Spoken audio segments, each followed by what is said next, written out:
بسم الله الرحمن الرحيم والصلاة والسلام على أشرف المرسلين اللهم صل على سيدنا محمد وعلى آله وصحبه وسلم السلام عليكم ورحمة الله وبركاته halkan waxaan kusoo gudbinayaa geerar kooban oo la yidhaaho qof kastoo qalad geysta waa inaan qabanaayo qoorta aan jebinaa wuxuuna ku socdaa kuna saabsan yahay nimankan qaswadayaasha ah ee alkulistayaasha ah ee waxa weeye maxaa ku dhaha halgankii maxaa ku dhaha runtii dhaqaalaha iyo nafta iyo maxaa ku dhahday hantida badanba lagu bixiyey doonaya inay dhabar jabiyaan oo waxa weeye maxaa ku dhahday dhiig kale ku daadinaya oo waxa weeye maxaa ku dhaha dhaqaalihii baabi'inaya waana kane markuu idin soo gaadho soo gudbiya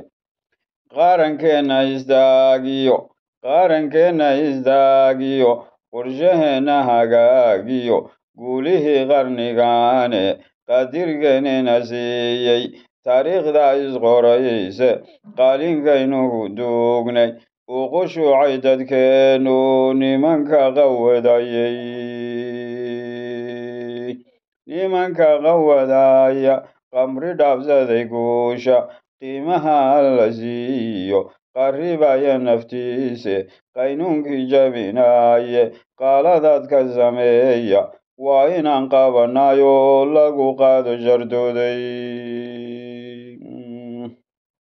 qaaqlaha la habaare qadirkii ku gefaaye qur-aankii jabinaaye guusha qiimaha weyn iyo quruxdanu dhibayse qudka siiyo iblaysku waa inaan qabanayo lagu qaado shartooday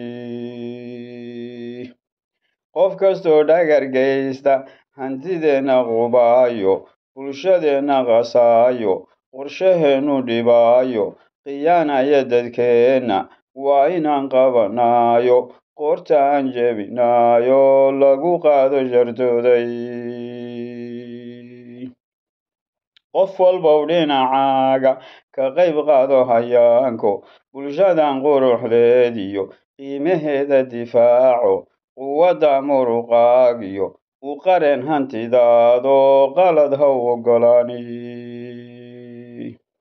qaadirkiina abuurtiyo qumanow nebigeeniyo sala allahu calay wasalam qur-aankayna baraaye qaata waanada eebe dhulkan qiiqu baxaayo ku qabooja aqoonto isna qaata xigaalo qoqobkii iska daayey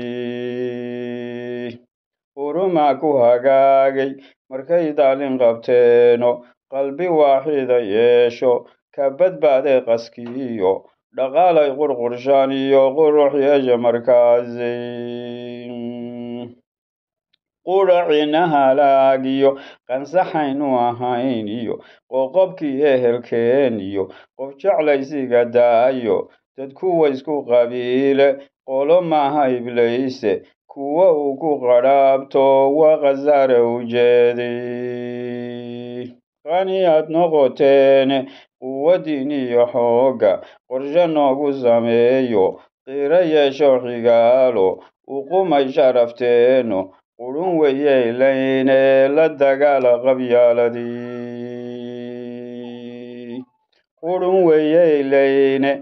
dagaala qabyaalad qaladku nacas geysto waa khasaare adduunkiyo qabrigoo la halaagme qof kastow dhagarto qabta oo dhagartooda qof kastow dhinacaaga ka qayb